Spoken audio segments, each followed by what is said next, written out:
everyone. Well, today is my work from home day. I work at the office twice a week and the rest of it is at home.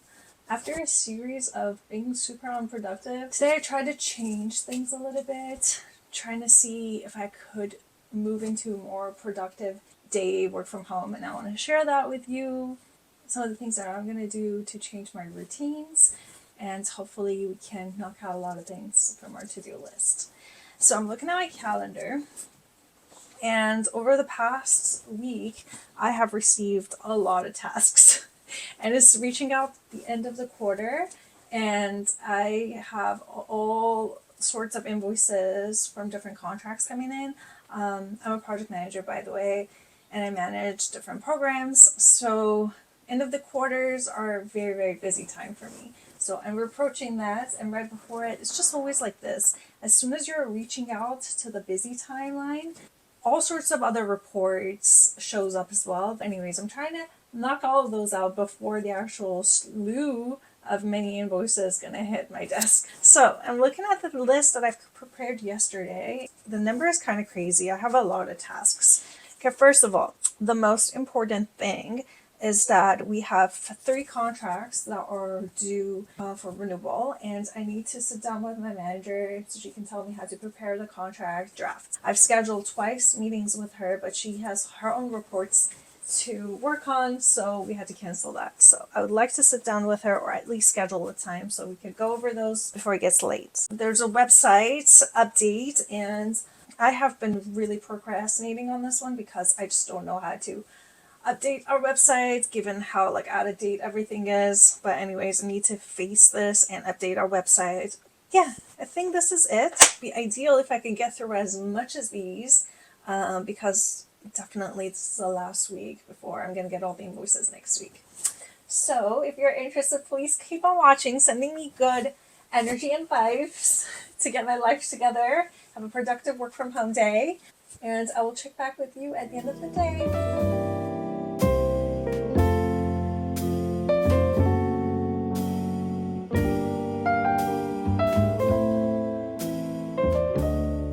It's finally lunchtime. My dog is watching me over here. She can smell the chicken.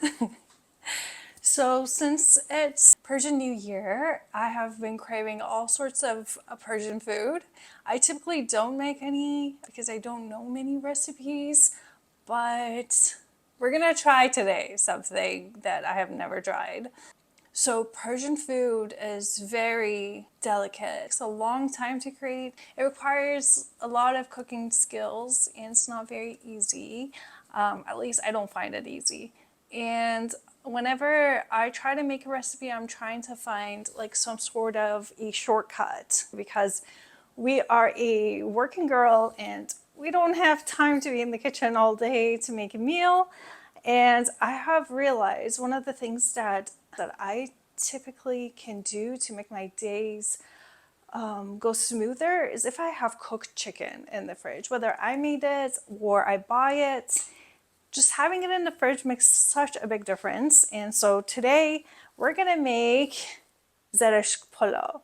So zereshk is like a berry type, and polo is rice. So it's like berry rice with chicken. And I have been craving this for a very long time. And the city I live in, it doesn't really have many Persian restaurants options.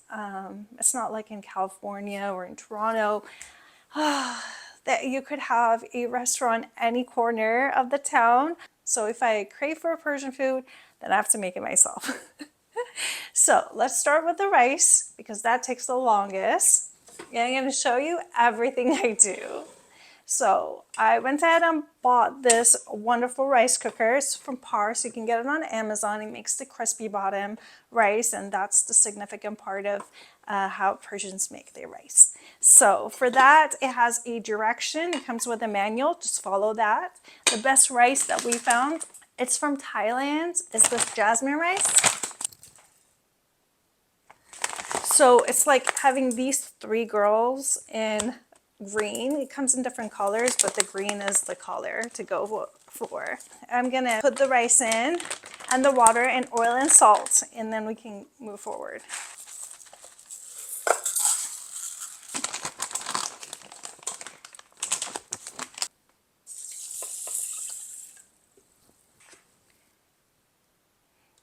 Now to this, I like to make it saffron flavored, and with that we're going to make our saffron. Let me tell you.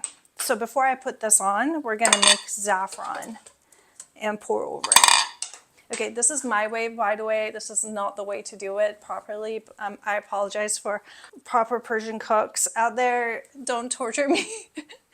This is me, how I figure things out. So the way I make the saffron, I get a cup of, like a tiny little cup with some water. It has to be hot. And then I get my saffron powder and I add it into it. And you don't have to add a lot. It's just for the color. And saffron itself is very expensive. So be very mindful and gentle with how much you're adding in. As long as it changes the color, I'm happy with it. So then we're gonna mix this. Oh, it smells amazing. And by the way, everything that I have, I bought it from Amazon, so you can just put saffron in Amazon and there you have it. All right, so we have the saffron and I pour a little bit over the rice. And I still haven't cooked it, so I just put salt and pepper. And here we go, a little bit of it, right? Just in the center. It's gonna spread out around, okay? That was it. I'm gonna put the rice cooker on.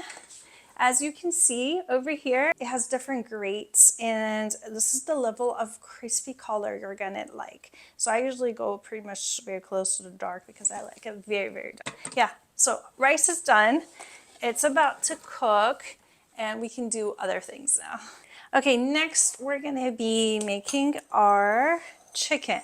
Like I said, I already have chicken. I bought some yesterday from the store, and I don't have any Teflons. My mom last year read some research about how Teflons are cancerous and whatever, so she like asked me to throw all out, and we did, and ever since then we're miserable.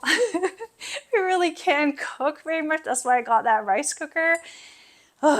Anyways, so I am back into the old original vintage way of cooking with clay pots. So this is a Korean clay pot, so that's what we're going to be using because we don't have anything else in the house that is non-stick.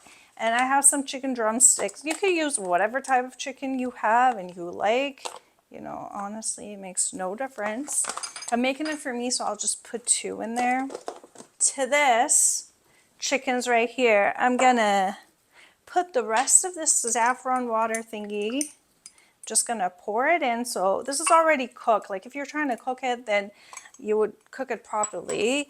But since we're cutting corners to make this quick, I put something that's already cooked. But it doesn't have onion, and I want onion in it, taste of it. So I'm gonna cut an onion and put some on top of this. And then we're just gonna pretty much warm it up, just enough for the onions to get softened. Now, if you want to cook it properly, I'll look up the follow recipe online because I don't know how to cook it. But this is us doing a very much of a shortcut because the girl is craving for her food and there's nobody here can help her out. There's no restaurant, nothing I can order. Gotta do what we gotta do. Okay, so this goes over on the stove. And I'm pretty much just warming it up. Okay, next and the final part, the star of today's meal, zereshk. Again, I bought this on Amazon, this brand, Sadaf. They carry all sorts of Iranian cuisines, food, anything you're imagining you'll need for cooking Persian food, you can find it in Sadaf, their factory. And I believe they're based out of California in the US. So in order to make the zereshk, like I said, I don't cook Persian food that often, so this zereshk is kind of too dark, maybe expired. We didn't use it that much, but we're gonna go with it, we'll see. All right, to this, you're gonna add some zereshk. This is just for garnish of our rice pretty much. So I'm gonna put, all right, let's say this much. All right. Okay, to this we need some sugar and some butter. Now, some people might not like the idea of putting butter in it. It might burn, but I like the taste of it, so I'm gonna do butter. You could put actual oil in there. All right, so this also goes on the stove. I'm gonna be watching this and kind of like stirring it in, and you'll know when it's ready. It starts becoming very sparkly and like you can actually chew it, and that's when it's ready. It tastes all right, but yeah, definitely need to buy fresh nőzeresk.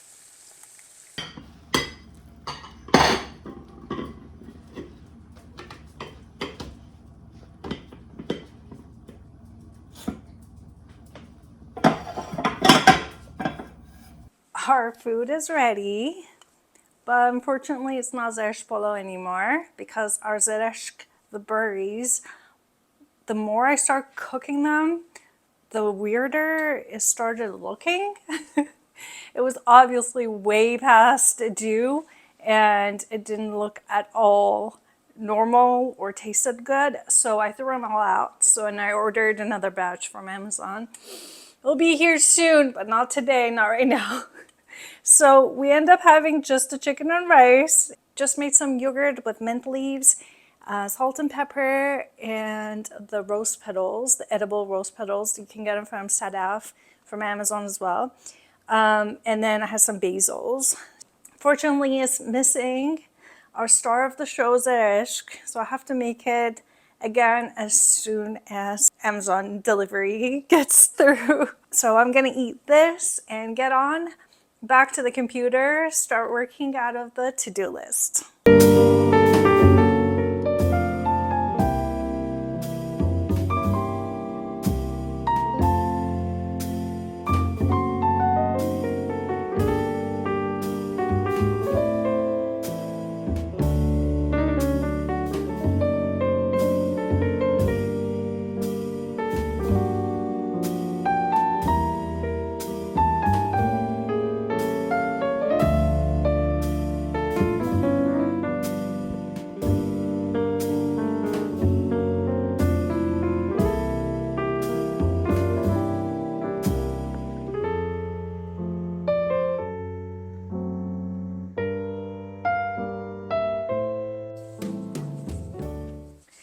It's now 5:33 p.m.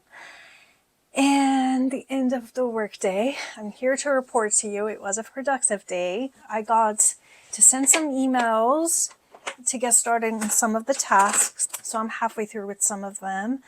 I was able to confirm with my manager how she wanted me to prepare for the new contract forms on the 3 items. And I reached out finally to the person who has the most knowledge on how to update the website. So I sent an email to her. Hopefully tomorrow she'll help me out to update some of these items. And I went through my emails and answered some questions that came up. So we did good. That was great. So tomorrow is going to be even better, more productive day because of all of the things I did today. So while I work, I usually listen to an audiobook. So the book I finished today, it's the second series from the book I previously talked about that I really, really enjoyed, No Bad Parts. So the same author wrote this one. This is the second one. And this one's about relationships. It's called You Are the One You've Been Waiting For. So the first one was talking about like if you're going through a trauma moment in your childhood or even as an adult it can happen where you felt some sort of despair feeling. And so introduce the concept of parts, how we are made out of parts. And when we go through a very stressful moment, some of these parts come and take over to help you survive. And this one, in the second book, it kind of actually helps you how to heal. And it was very practical. I really, really liked the exercises. I started taking notes to start journaling on them. And it had 6 chapters. And the first couple of chapters, I would say the first 3 chapters, I've listened to them more than 5 times. Oh my gosh, I've learned so much from this book. It's one of my favorite psychology related books that I have read. It really was practical, and I felt like it really made a difference in my perspective and how to process some of what I've went through in life. So I really recommend it to anyone who has any inclination of relating to what I have been going through. And I made some comments, so if you're interested, please listen in. These are my notes from what stood out to me. If you like any of these, feel free to read the book. I'm pretty sure you're gonna encounter different topics and contents that may feel connected with you as well. So the first thing that I have here is, okay, this was the first chapter. On the first chapter, it tells you in the American culture, after the World War II, we're very isolated. So there's no more a concept of a big family. People get married and they are pretty much on their own. And because of this isolation, you put a lot of pressure on your partner to carry you through and deal with everything that you have going on for you, because your support system is very much one person. Even with the children, once they're out of the picture, you're still with that one person. So it's a lot of pressure for your partner and your lover to take on so much of what's going on. I'm not sure if this is only America. I feel like now with the internet, the world is becoming so connected. And so I feel like we might be feeling this in other parts of the world. So if you are from other parts and you have similar experiences, please feel free to let me know. But I have a hard time to believe this is just a US situation. So people are feeling very empty inside. If you hear the raindrops outside, there's like a thunderstorm going on. And we had hail, by the way, earlier. So it says this partner becomes your life savior. There's so much pressure on this one person to heal you from everything that you have gone through. So there is a metaphor, and I love this metaphor, and it really made a lot of sense to me. Imagine that each one of us have a kitchen. So they call it magical kitchen metaphor. Okay, in this metaphor, each one of us have a kitchen. It's a magical kitchen that we inherited from our family. So in this kitchen, we have children. So different parts of us with different talents, feelings, personalities, all of this is presented. And whenever we want food, magically it appears. The food represents love here. So in the perfect secure situation, so the kitchen is running so well that the kids are not hungry. So they can have any food and so much left over that we can even give to friends and neighbors. But in unsecured kitchen, and this is how you were brought up in families that were a situation of abuse, neglect, abandonment, so the kitchen is not running properly. You don't have consistent, secure source of food. So these kids are hungry. So what they do is looking around to see what anybody else can come over and save them and give them food. And so wrong people might come in, they kind of like dangle some candy, and the kids are like, yeah, this is the one. We need this person in our life with his candies. And that's how we ends up with wrong people, and we stay with them for the longest time because of the connection that these hungry children and us are asking for, that type of love. That is not a good food. It's just candy. It's full of sugar.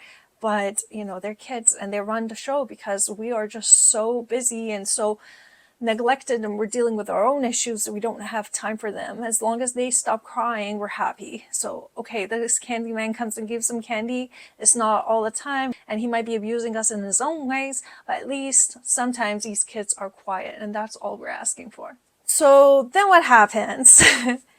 What happens is that some of these children are still crying for attention, for hunger, and so it becomes really painful. So we hide them in the basement because we don't want anybody else to feel uncomfortable. We just don't know how to deal with them. We feel like they're acting out too much, and there is no way that we can figure out what to do with these kids. So we just hide them in the basement. So we call these basement children. And these kids are pretty much sometimes like really making a havoc in our house. That makes the situation so uncomfortable. They might take over our body. This is the voice inside of us that some of us are not comfortable to be alone with ourselves because we don't want to hear this voice. We don't want to deal with them. So we're doing anything to distract us, shopping, any sort of addictive behavior, just numbing ourselves, drinking alcohol, binge watching TV, binge eating, because we just don't want to hear their voices. So what this book does, which I really like, it tells you a little bit more about just this. So it gives you some practical ways of how to encounter these children, how to because they're so scary, you know, they're like the deepest, darkest parts of us that we don't want to face. And there's also no guarantee that they have good qualities or what will happen. So it tells you how to approach them, how to talk to yourself, how to be very gentle with them, because at the end of the day, these are frozen moments of yourself in times. So if you have been hurt or anything that caused you like a panic, or you have been scared, like as a 5-year-old, something happened that you were just frozen in place, that's that version of you that didn't get love and attention, got neglected. And this is how you felt, by the way. It's not like exactly what the situation was. Kids are misinterpreting the situations all the time. And it said it only takes like attentive parents that are super sensitive, that are able to communicate with the kid all the time to make them understand things are as they are. Because most of the kids, when they go through life, whatever is happening, like parents are fighting, they just blame themselves for a lot of things. And they misinterpret things. They're like, if I was a good kid, my parents wouldn't fight. If I was a good kid, we didn't have to be suffering. My mom wouldn't be tired all the time working so much. So they keep blaming themselves. They feel like everybody around them is perfect and they're the one that's causing problems. So it takes a lot of effort and good parenting skills to be able to talk to these kids, make them understand that they're not the source of discomfort in our house. They're a blessing. But oftentimes, because of the situation, and then the young parents usually are going through so much in their lives, they're probably in school trying to get a degree, figuring out life, work, all of that. And so it's a lot on them. So usually the kids feel very neglected, and like, you know, these basement children appear in their lives. So going back to the basement children, they are some version of yourself that felt that is not good enough. It blamed itself. And sometimes it has different faces, because what it did, it was taking a survival moment. It became so big and so scary to protect you, because these children, imagine if there is a house made out of a couple of children and they're without any supervision and they have to fend for themselves, what would they do? Some of them will take over trying to lead. And are they in a position to lead as a child? So they're not, right? But they will try to act like as an adult. So they will try to be like scary, anything that is possible for them, just so they can protect the other children. So that's pretty much what they are. So if you're having a hard time with your deeper level of yourself, is probably a neglected, scared 5-year-old, 7-year-old, whenever that trauma moment happens in your life. And so what this book is doing is literally making you aware of it and walk you through the path of how to face them, how to talk to them, and how to bring these children out and how to communicate with them. And you're bringing them out of the basement, literally, and, you know, joining the party in the kitchen. And you're learning how to make your kitchen magical again.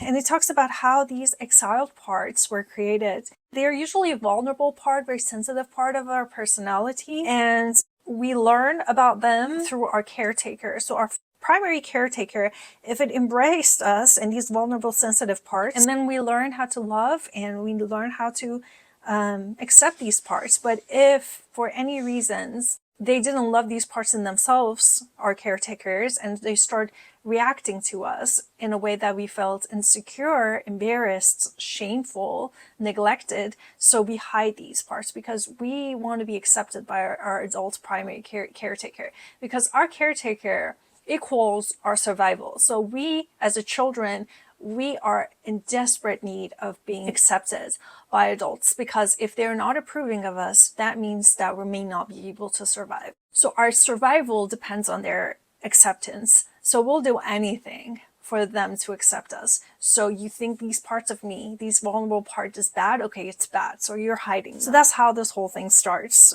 by your primary caretaker. And we're not trying to blame them. Whatever happened, happened. It's all done. Maybe there is some need for grief and to accepting the situation as they are, but I personally don't want to blame anything on the primary caretaker's side at all. If they could, it would have not ever put us in that situation. I don't believe any parent or caretaker who doesn't have severe mental health issues would intentionally want to hurt their children. I just feel like life in general, being a parent is difficult, and without enough support or knowledge or understanding of themselves or enough self-awareness, they can cause a lot of harm unintentionally. And a lot of this is pretty much the product of that situation, in my opinion, but it might be different and for each different cases. And it talks about some of these vulnerable parts, these weaknesses, are reminding our caretakers of their own parts that they never got to accept or love. So it's like a generational trauma. It's like they never deal with their own, what they consider weakness. So when they see it in you, they start recognizing it and punish you for that. And you learn to hide that as well. But the cycle needs to end in one place, because otherwise it's going to keep getting repeated. So this is on one of the people in the cycle to finally say no and stop this whole thing. You're lovable. Those weak parts are actually very much of a value parts of you. And just accept and love yourself wholly for everything that you have. All right. Yeah. So these exile parts, these parts are pretty powerful. They were created because they got rejected, shamed, abandoned, and by somebody that you actually relied on and you love this person. And you feel like they don't like these parts, so there must be something wrong with these parts, so you hide them. Yeah. They have a definition of intimacy, and I thought like actually this was really beautiful. So they said intimacy is the ability to reveal all aspects of oneself to another and feel accepted and experience joy of being fully known and witnessed by another person. So that's what we feel, truly intimate with someone, that they see every part of us. Even the children in the basement are okay, and they can come out and they still being loved. Okay, the definition of self-esteem is a sense of security that one was valid as a child and it's likely to be survived. So that's what the self-esteem is. Were you likable as a child, or you've been perceived by your caretaker, you felt secure for who you are, or no, they were judgmental of you, you were criticized, you were told you're not good, or you were made to feel that you weren't good. So that's where your self-esteem was hurt. And so these parts of you that are hiding, they are the ones that are always longing for redemption, to be accepted, to be able to come upstairs to the kitchen and hang out with the other parts of you. They don't want to be in the jail down there, so they're the ones that are drawing these people that they hope that they can release them. So you usually are trying to attract, like when there's infatuation with certain parts, attracting certain people to yourself, these are because they're representing in your subconsciousness of some sort of a relationship, like something about them is reminding you of your primary caretaker who didn't accept these children, these parts of you. So they're drawing these people towards you because they want to finally have a chance to redeem themselves. They're like, this person looks like dad. Okay, he's handsome, he's tall, he's powerful, but he's also neglecting you. So you're getting into this relationship because these children in the basement are pulling that onto you because they want to show themselves to this person in a full intimacy, to see like if this person's going to accept you. Are you still lovable? Even though this person going to see them, are they lovable, redeemable? Problem is that you get yourself into a very bad situation because these people, they are pretty much like repeating the abuse that you went through with your family. So it doesn't really work. Goal of this book is to realize you're the only one that can help these kids to come upstairs to the kitchen and join the party, and you wouldn't need anyone else. So your lover, your partner is a secondary caretaker, but the first caretaker is yours. You are completely capable of leading your house and take care of your house. You wouldn't need any other person. They said a lot of people that were abused as a children, when you were abused as a child, you're literally felt unlovable. So all of your behaviors are just to redeem yourself, to prove it that you are lovable. So every actions that you're making in social settings, in decision making, is pretty much to bring that love, or just to prove it to yourself that you're lovable. They feel like they need to be making some actions, they need to do something for people to love them, either giving them some sexual favors or excessive caretaking, like something that they need to do for people to like them. Just being themselves as they are, usually they don't believe that brings people. And the last part of it is that you become the leader of your kitchen. Taking control of the magical kitchen, you become a self-leader. And you're making friendship with these basement children. You bring them upstairs. You finally open up the door and meet them. So you go downstairs. And I really liked some of these examples that he had. Just like some of these people like were really uncomfortable facing their basement children. So he would like, I can't open up the door. It's like a monster inside. And he would be like, okay, we're outside the door. The door is not opening, but we talk through the door, so you're safe. So like how to face yourself, how to knock the door, open the door, meet yourself, and you know, being able to stay there and face your biggest fear. And you know, underneath it all, it's just yourself, like a little hurt self, but you know, being able to face yourself and bring this child upstairs to the kitchen to meet other kids, and then realizing that this kid is hurt and it needs love. Give yourself love. And then what's happening is that these kids, they won't be trusting you at first. So you need a lot of communications in situations and let them know that, you know, you're an adult now. You were a little kid and you were so helpless back then, but now thanks to them you survived, and they were the ones that helped the situation and helped you get through the life that you did, and now you're survived and you're so thankful to them. And now's their time to just relax and just go back to who they were meant to be and work on the quality that they are, that sensitive part of you, to you as a whole. So then you gotta gain their trust. So it takes a lot of meditations, moments, and discussion with this part, and to let them know that you can lead yourself now. They say that this part is the triggering part, right? So it might just get overwhelmed again through like relationship issues, whatever. So what you do with this part is that don't let them directly talk to your partner or whoever. You know, your boss triggers you, your partner triggers you. Try to do your best to be the median, to be the person in the middle. So don't let them directly talk. You just kind of stop them and say, you know what, we'll talk later, and then listen to them and say what they mean and kind of word it in your own way. So you're pretty much interpreting, or you're trying to kind of like pass on the message to your partner, to whoever it is that is triggering you. You're like, this is what my part is saying. This is how I feel. That's one way to gain your leadership skills back. So pretty much you're trying to get away their power and stand up on your own. I feel like this book was very helpful to make you realize what these parts are, how to approach them, how to talk to them. Anyways, this is everything that I learned and I made notes on.